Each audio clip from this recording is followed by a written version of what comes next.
एक प्रसिद्ध घटना है।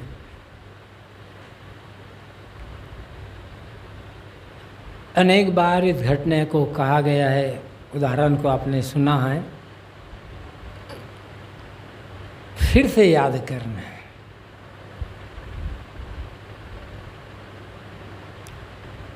एक जौहरी था, बहुत बड़ा जौहरी, जो सामंत, नवाब, राजा, बादशाह उनके दरबार में जाकर ही वो अपने जवाहरात बेचा करता था।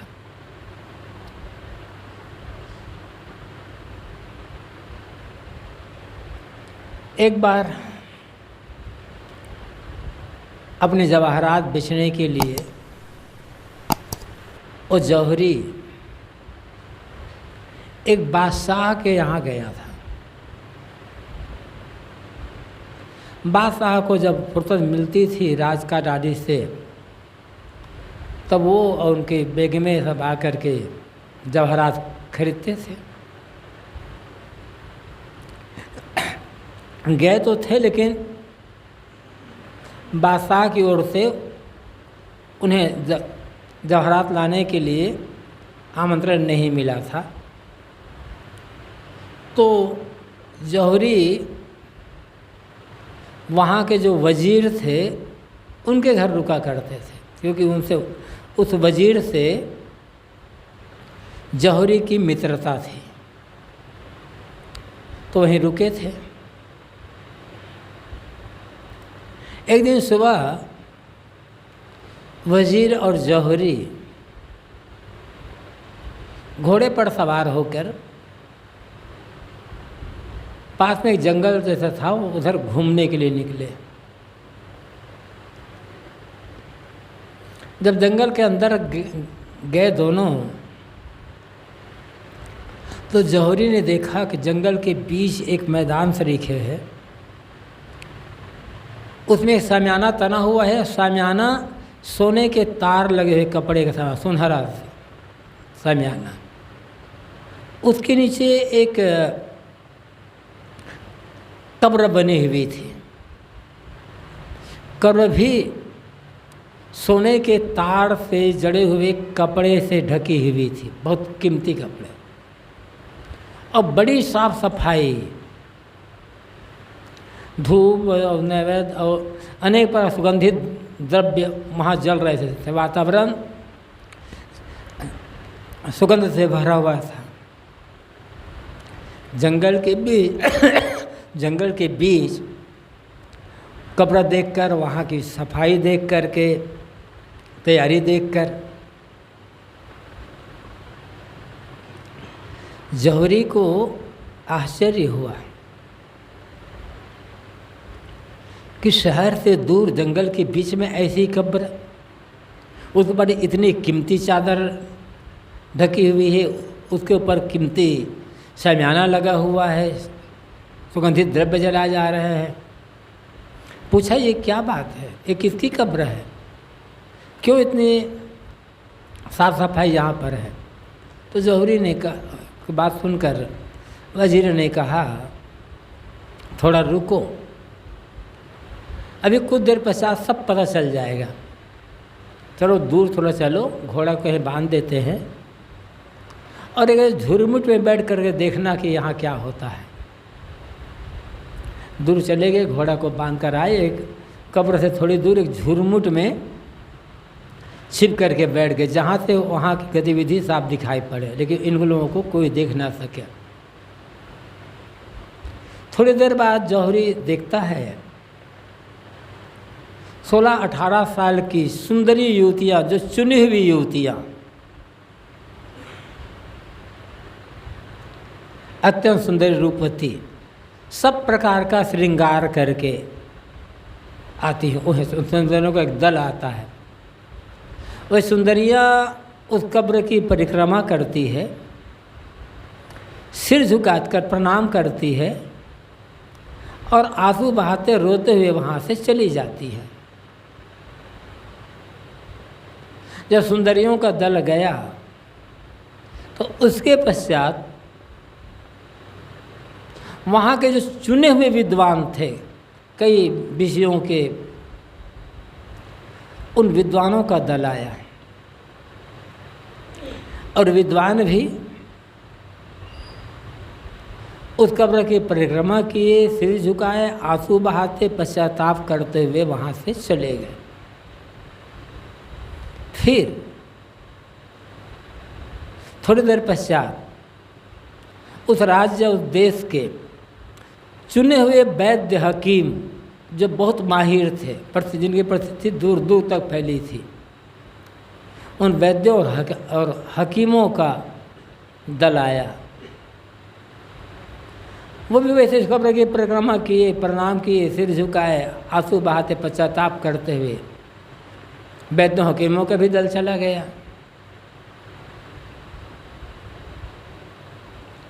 जब उनका दल गया तब फिर वहाँ के जो चुने हुए सैनिक, जिन सैनिकों ने बड़ी बड़ी लड़ाइयाँ जीती थी और जिन्हें पुरस्कार मिला था, उन सैनिकों का दल आया और उस समय के जो अस्त्र थे, औजार, सबसे बिल्कुल सुसज्जित होकर के सारे हथियार लेकर के आए।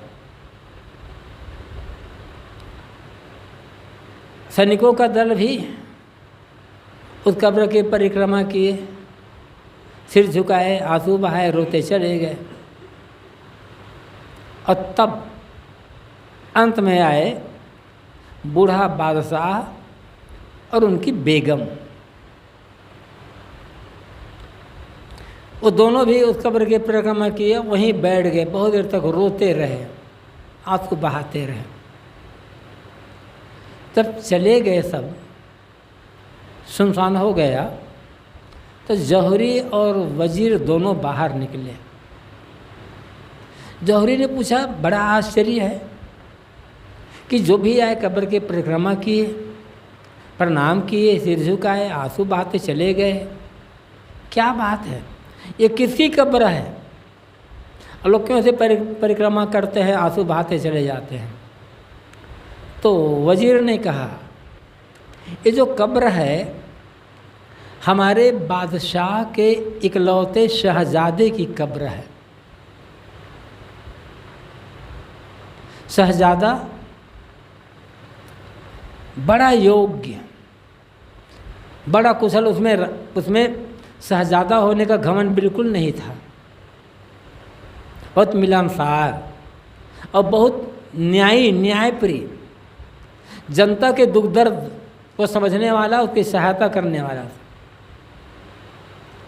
शहजादे के व्यवहार, आचरण, उसके स्वभाव को देख करके हमारे देश की जनता बहुत खुश थी कि हमारा अगला होने वाला बादशाह बहुत न्यायी है और दयालु है, उनके राज्य में हम बहुत सुख से जीवन व्यतीत करेंगे, हमारा कोई दुख दर्द रहेगा नहीं।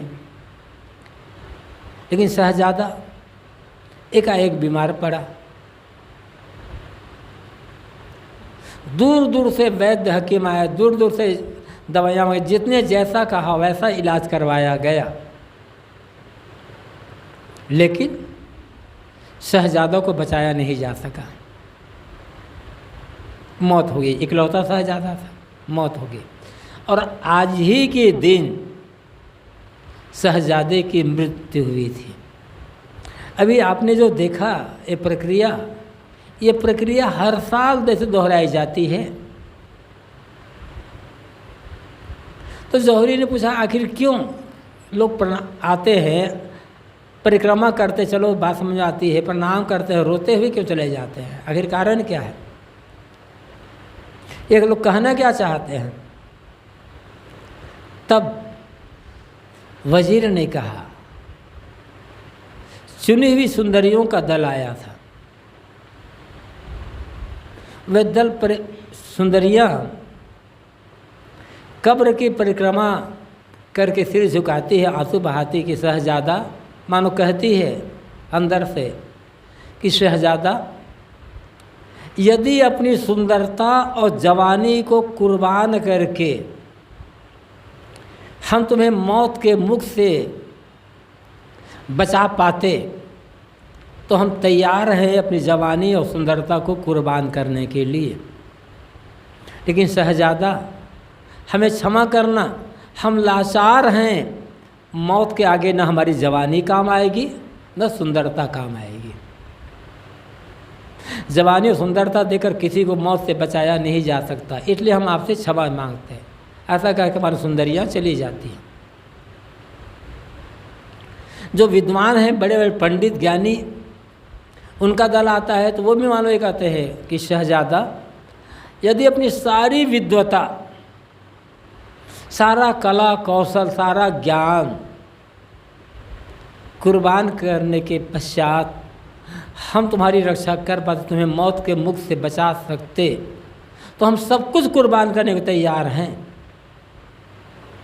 लेकिन शहजादा क्षमा करना, अपनी सारी विद्वता, सारा ज्ञान और सारे कला कौशल देकर भी न कोई किसी को मौत के मुंह से बचा सका है और न स्वयं बच सका है। हम लाचार हैं, हमें क्षमा करना। वैद्य हकीमों का जो वैद्य हकीम हैं, उनका दल आता है तो वह कहते हैं शहजादा यदि अपना सारा वैद्य ज्ञान कुर्बान करके हम तुम्हें बचा पाते तो हम तैयार हैं। लेकिन शहजादा क्षमा करना, हमारे पास रोग की दवा है, मौत की कोई दवा नहीं है। मौत के आगे हम लाचार हैं, इसलिए हम तुम्हें बचा नहीं सके। सैनिकों का दल आता है। सैनिक कहते हैं शहजादा बाहर के कोई बड़ा से बड़ा शत्रु होता तो जान की बाजी लगा करके हम तुम्हें उनके बीच से सुरक्षित निकाल लेते हैं।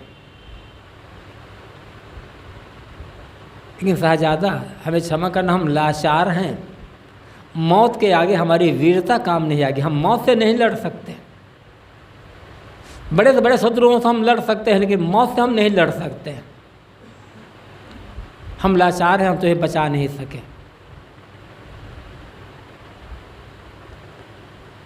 अंत में बूढ़ा बादशाह और उनकी बेगम दोनों आए, दोनों रोते हैं और मानो कहते हैं कि बेटा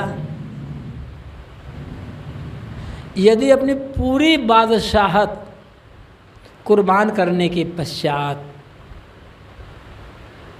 मैं तुम्हें बचा सकता तो अभी भी मैं तैयार हूँ अपनी सारी बादशाहत कुर्बान करने के लिए। लेकिन बेटा मुझे क्षमा करना, मैं लाचार हूँ, मौत के आगे बादशाहत काम नहीं आएगी। जब वजीर ने ये सारी बातें कही, जौहरी की दृष्टि एकदम बदल गई, उसका मन एकदम बदल गया। तुरंत वहीं से लौटा, अपना सब जवाहरत ले गए थे बेचने के लिए और अपने देश, अपने घर आया और जो संपत्ति जौहरी के पास थी सब गरीबों को, दीन दुखियों, लाचार को बांट दिया। जब कोई अंतिम में मौत के सामने कोई काम ही नहीं आ रहा तो इतनी संपत्ति बटोर करके क्या करूँगा मैं, किस काम की है? सब बांट दिया पूरा का पूरा और घर छोड़ करके फकीर हो गया और बड़ा प्रसिद्ध फकीर हुआ, फकीर बसराई। ये सही घटना है, का बनावटी कहानी नहीं है। फकीर बसराई बड़ा प्रसिद्ध फकीर हुआ है। एक घटना कहो, कहानी कहो, एक कहने के पीछे भाव यह है कि हमारे पास ऐसी कौन सी वस्तु है, ऐसी कौन सी चीज़ है जो हमें मौत से बचा सके। कुछ भी तो नहीं है। फिर भी हम कितने अहंकार में डूबे हैं और कितने असावधान हैं। कभी अपनी असावधानी पर हम पश्चाताप कर पाते हैं, हमें ग्लानि होती है, कि जानते बूझते हुए भी, अब ये भी हम कहते हैं अनेक बार, जीवन का कोई ठिकाना नहीं है। कब कहाँ पर किस घड़ी में मौत आ जाए ना जानो। कि तुम्हारी हैं क्या घर परदेश, घर में कि परदेश में, कि सुबह कि शाम कि दोपहर कि दिन या रात, मौत को बुलावा कब आ जाए। हम दूसरों को बताते हैं, अपने लिए सोचते हैं। किसका अहंकार हमें है?